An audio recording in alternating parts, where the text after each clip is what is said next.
I'm Olivia and this is Ritual Kitchen, and today I'm going to be looking at the symbolism behind the Empress Tarot card, and I'm going to start making some bread.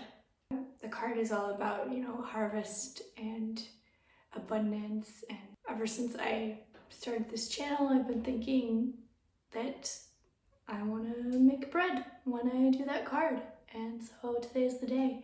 If I am lucky, I might get to interview my friend a little bit who is just going through her first pregnancy. Yeah, and so she's basically the perfect embodiment of this card at the moment, since she's baking a beautiful bun in her oven. And so I thought I would make her some dinner and then maybe talk about pregnancy and food and kind of the rituals that we maybe experienced as children and that we would like to pass on to our own children someday. So the Empress card is all about fertility and abundance, nurturing, motherhood, beauty, femininity, nature. So if you picked this card, if you were, drawing tarot cards, then it could have to do with pregnancy, or it could also have to do with you coming into your own, finding fulfillment and abundance in your life, embracing your softer side or your femininity, listening to your own intuition or to your own emotions, and kind of treating yourself and taking care of yourself. Yeah, so it's always a beautiful card to pick. I always feel happy every time I see it. And I mean, look at that crown. Look at that crown. She's got the magic. Okay, so for dinner, I'm gonna make some fried potatoes and then do a nice sauce for the chanterelles. Some chives, some cress, lemon, creme fraiche, and I think it'll be really tasty and warming on this rainy August day. Yeah, I had so much energy last night though, it took me all day to wake up. I went through my wardrobe, I basically started packing.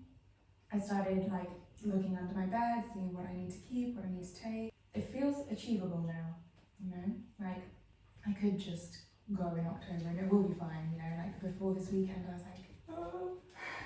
It was funny because she was, like I said, I was gonna meet you. Mm-hmm. And she was like, oh, are you sad that she's leaving? Mm-hmm. And I was like, I mean, I am, or a couple of years ago, I would have probably been like, you're leaving me, What? Yeah. Read it about me, but it's just nice to see how your guys' dreams are coming true and you're moving. Yeah, it feels right, Yeah. And it's not I don't think that we're closing the chapter in Berlin either, we do still have the apartment, we probably will come back, there are still people here to see. Also, I was thinking about it today, but Berlin was such a big part of the baby, whoever they are, Yeah. We conceived them here, a lot of the pregnancy is here. I definitely want to bring them back and show them Berlin. Yeah, I'm really glad that we have that to come back to, should we need it. Don't cry when I leave. It's not the end. And you can come visit me, please. Yes, please. God, I can't wait to go to England. We're totally different people now, and we've had all these experiences together. It would just be so nice for us all to be there. Mm-hmm. And also to see Ed in Shropshire would be weird. Well, and to go to Falmouth finally. Probably here too. I mean, I should really... there's definitely something nicer about if you just have natural landscapes and stuff, Yeah, and just being around in it and just spontaneously being able to be ooh, let me pick some of this. Or... Yeah. So what is this, Olivia? So I'm going to fry some potatoes.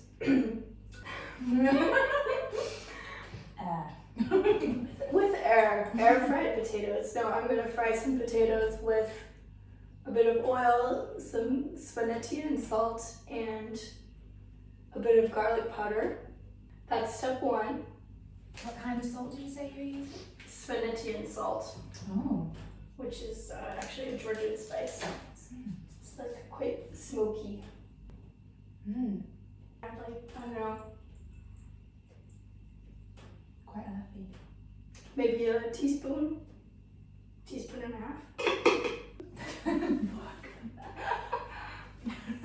But so actually the reason why or what I was thinking, what was I thinking? No, so since last year, since I started this, I've been wanting to do a video about this tarot card. Ah, I saw this when I came in. About the Empress, who's like, you know, the symbol of motherhood and fertility and abundance. Huh. And femininity and like nurturing and stuff, and like I knew I wanted to make a bread, and I was like, guess who's coming for dinner tonight? The person with the bun in the oven. Exactly. Oh wow. Yeah. I'm the Empress today. You are the Empress. Thank you, I'm honored. You're the 9-month Empress. Yeah, so that was the inspiration, was Bethan, to make bread and make tasty, harvesty food. Yeah, how is I was kind of wondering how the pregnancy so far has affected your relationship to food. This is a good question. I mean, before pregnancy, I pretty much just ate whatever I wanted. I didn't have many things I didn't like. But interestingly enough, I've been really drawn to dairy. Really? Yeah. I really love like whole milk and yogurts. I don't know why. I mean, I know that my body needs more calcium now than usual, so it's not surprising actually. But on the other hand, chicken is not my thing, no. The smell of chicken just makes me cringe. The look of it makes me want to be sick, actually. So yeah, but I also heard this isn't so uncommon because like meat in general, like, you know, it can carry a lot of bacteria if it's not cooked well. So it's kind of just safer to eat more veg. It makes sense too, because like grocery store chicken is probably quite full of additional stuff anyways, so your body's like, no, nobody needs that. Yeah, exactly. But it is weird about milk because I happily drink oat milk every day, you know, on my cereal, on everything, and just I have the feeling my body is craving the calcium, and I'm just gonna go with it. I'm not gonna try and drive it in any direction at the moment. But yeah, I'm waiting for the weird cravings. I heard everyone gets gherkin cravings and I don't know, wants to eat tons of ice cream. This I haven't had yet. I had that yesterday though. Maybe I'm having it for you. Did you put the gherkin in the ice cream? No, but I definitely I walked past the gherkin aisle and I was like, oh, that sounds really good. And I didn't do it, but I thought about it. Interesting, yeah. Maybe you were getting it for me. Yeah, I did. I took care of the ice cream part. Yeah, you definitely did. I mean, since yesterday, I've definitely felt like a need to nourish my body more, like for not just myself, for the baby. Yeah. So I was in quite a homely mood and I made a soup and I sat down and made a thing of my breakfast. I had porridge with lots of fruit on, and I think also hand in hand with autumn, these foods are more appealing to me now, but could also be the pregnancy. Okay, so here are the fried potatoes with mustard seeds and spaghetti and salt. And what else did I put on it? Garlic. These are frying away nicely. And here we have the chanterelles that took probably over an hour to clean, but I'm sure it'll be worth it. Cool. Really? It was nice. It was good.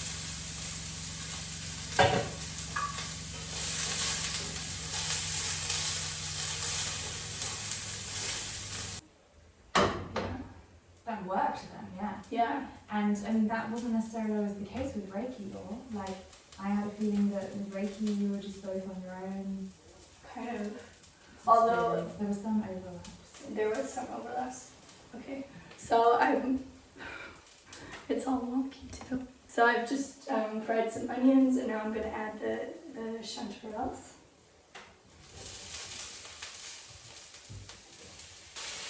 I'm just adding a bit of broth.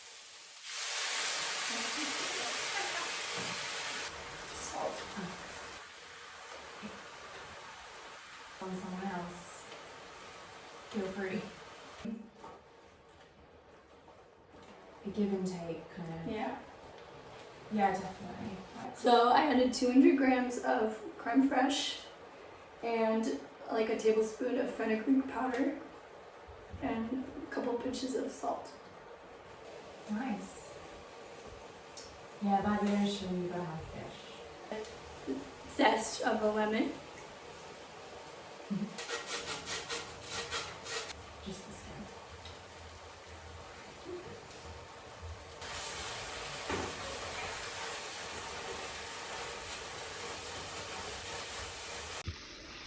Here's our creamy chanterelles with chives and lemon zest and lemon juice and fenugreek powder and some salt.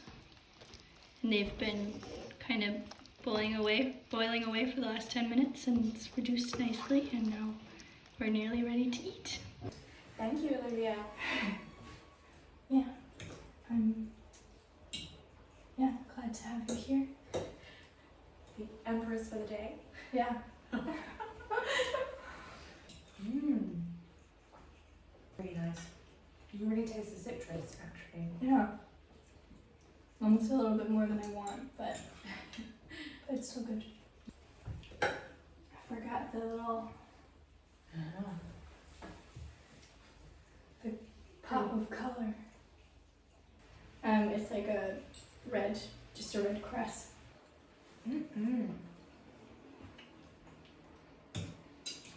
Yeah, this is what my body needed.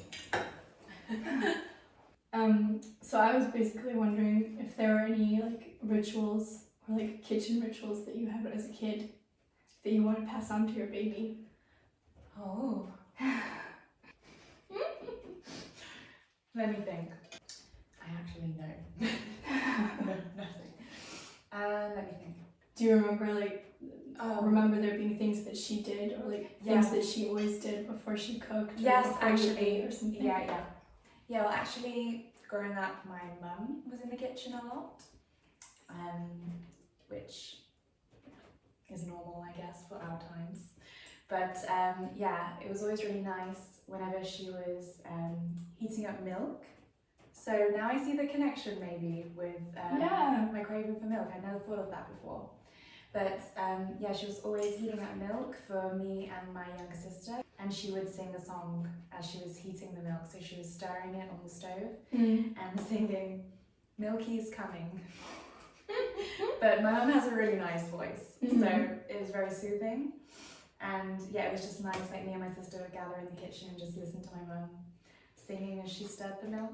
So maybe I can try and recreate this. Yeah, maybe you'll have to always sing when you cook or something. Yeah. Which was probably like actually quite magical. Because if you're singing, then that's a lot of good energy that's going into it. Yeah, I mean my mum in general sang all the time, like around the house, in the kitchen especially. And yeah, this is definitely something I can see myself doing. I mean, I already do when no one's in the house, but not in such an angelic way as my mum. To be honest, like just sitting together every evening was almost a ritual, you know, and we had, always had Sunday roasts every Sunday. And yeah, we would gather in the kitchen to help her peel. We weren't allowed to do any of the real cooking, but at least we were there with her, me and my sister, to take the weight off, I guess. And yeah, the smell of the roast potatoes on a Sunday is pretty good. Nearly roast potatoes. Yeah. But what I hope to do for like me and my child in the kitchen is kind of make sure that they're not scared of cooking, to be honest, because maybe again it's a generational thing, but my mum didn't really teach me much. Like from a distance I could watch and we could get involved with the fun stuff. Yeah. Baking. Yeah, exactly. Baking, adding the sprinkles, you know? Yeah, licking the batter off the mixer and stuff. Exactly. But yeah, I mean, because it's actually taken me quite a lot of my adult life to even get into cooking myself, and I think if I would have learned from a younger age. Yeah, we were talking about this recently too, with is it like school or kindergarten or something, how it would be cool if kids were involved in the cooking process more. What was your favorite meal growing up? It was embarrassing. Well, I'm British, and yeah, I loved stew and dumplings. So suet dumplings on like a stew with like, carrots and beef, and yeah, I would actually help my mum roll up the dumplings. That was one of my jobs, and that was so fun. And yeah, just to like watch them get all crispy on the top when she put it in the oven. But there's something about, dumplings, like bread and meat and a sauce. It's just so, it's like a hug for me. So I was a real fan of offal and all these kind of odd bits of meat that no one else in my family would eat. I just ate them. But no, that's like, because those are usually like the things with lots of iron in them, aren't they? You're probably craving that. Yeah. My dad would also eat these meals, so I think I definitely had a curiosity for whatever he's eating. Yeah. But what about you? Did you have any rituals in the kitchen from childhood? We did a lot of baking together. Like it was similar with you. Like if it was baking, then we'd get involved, but not so much cooking. But sometimes we would say like thanks, like we'd all hold hands and say thank you. Oh, nice. Not always. Like so, it would just kind of be like maybe for a couple of weeks, and then we'd forget again. But that was always kind of nice to say what we were thankful for. Yeah. Yeah, it was always like, be home at 6:30 for dinner. Be home at, I got in trouble a lot for being late. Did your dad also cook? Not very often, but occasionally. He made a lot of pancakes on the weekends. Yeah. That's the dad job. Yeah, exactly. And then the post-dinner ritual was that we had to wash up. And it was, so that was like a battle every day, I think. It would have been nicer to be able to get involved with the cooking and then not always have to do that part of it, Yeah, true. Me and my younger sister, because of our age, I think we were quite competitive, so whenever it came to meals, especially when it was something that we both really liked, we would try and make it last the longest. So she would be cutting, this little piece of like carrot into the smallest pieces and just eating it so slowly, and she had way more patience than me. I was all about just enjoying the food, but the competition took over, so meals took a long time. Yeah, I think we had that sometimes too. I mean, maybe not as regularly, but definitely like, I still have some of it and you don't. Yeah. I really hope my children don't do that. I don't think you can prevent that. It's gonna happen. Well, yeah, I guess you want to get your kids more involved in the kitchen, but is there anything else that you would like to start as a ritual now that you're like entering this new chapter? Well, I mean, I guess in general, just for me, cooking more, like using good ingredients, and because I definitely remember growing up, the kitchen was like the heart of the home, and I would love to make that the same. And at the moment with my lifestyle, it's not really. Just cooking regularly, more, home-cooked meals. And also getting my partner involved, because like for me anyway, growing up, my dad was just not in the kitchen. And I think it's nice to make it a family affair. I mean, maybe this morning, it's funny that you asked, because this morning I was making my carrot and coriander soup, and I I actually did bring the sage into the kitchen Mm. and I cleaned the area and then lit the sage and like cleansed the kitchen actually, and like Cool. I made my soup with intention. Like for the first time I was like stirring it and I was like, this is gonna be a nourishing soup. Yeah, definitely that. And I actually lit a candle as well. I had it on top of the microwave. So this morning it was like 9:30 on a Sunday morning and I had lit my candle, like cleansed the kitchen and started making a soup. So I really liked that. So I would like to do more of that now. Yeah. But I noticed you also have a little shrine in here. Yeah, it's like, it's part of the process of like setting up the space. Like this is, yeah, it just kind of helps to get in the mood. Is there a kind of food or a meal or a cuisine that where you're like excited to introduce it to your kid? Well, I love everything.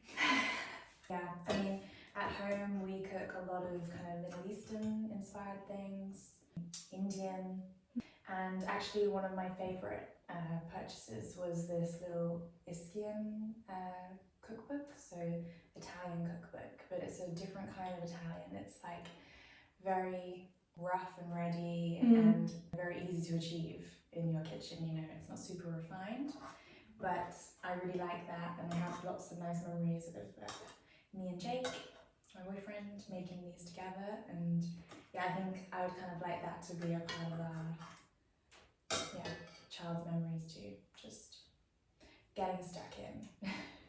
But yeah, the Iskian cookbook is a good one. And also in the cookbook there's the is it called aubergine parmigiana? Oh yeah, that was really good. Yeah, I made that for you guys once and I would do that on repeat for anyone. I think it's a keeper. Yeah. Until now, like what I would cook. Oh. I think this is the first bread I've made in, I don't know, ever since childhood. Wow. It's a good crunchy sound. Mm-hmm. Here's the inner bread texture. Steamy. Shall I butter your bread? Oh, yes, please. Thank you. Yeah. Let's see what this is. Potatoey. Well, there are nuts in there. It's very earthy. Yeah. Soily. Yeah. Mm-hmm. Why? Maybe it's the buckwheat flour. Maybe that just tastes super earthy. You're not a huge bread fan? I mean, sometimes it's amazing, but I guess it has to be like amazing. It has to be amazing for me to find it amazing. Yeah. And then it's like the best thing in the world, bread and butter. But yeah, like in a tavern, they could give you this. Yeah. On a cold day. Yeah, it's like a trip down medieval memory lane. Yeah, maybe it's a medieval recipe. It's probably just. It's like the yeast, isn't it? It kind of tastes like beer. Yeah, true. This is what that's it tastes like. It's the tavern yeah. thing. I can't recommend this. But we tried. I mean, the texture is good. Yeah, and the structure worked out, but yeah. Cement? No, not cement, but it's like eating. Yeah, smell it. Bread in a smelly tavern, drinking beer on a cold, rainy day. And this is what they had left. Yeah. And you better be grateful for it. Yeah. Well, Bethan, thank you very much for coming for dinner. Thank you for having me. And for sharing your stories. You really made me think. It was a long time ago since I was a child, so it's nice. And yeah, that's it. So thank you for possibly watching. Like and subscribe. Oh god, I'm so red in the face. Me too if I go close, I think. Yeah. Yeah. Well, thank you for watching, and please like and subscribe, and yeah, thank you for watching, and please like and subscribe for more stories with friends and tasty recipes and weird bread.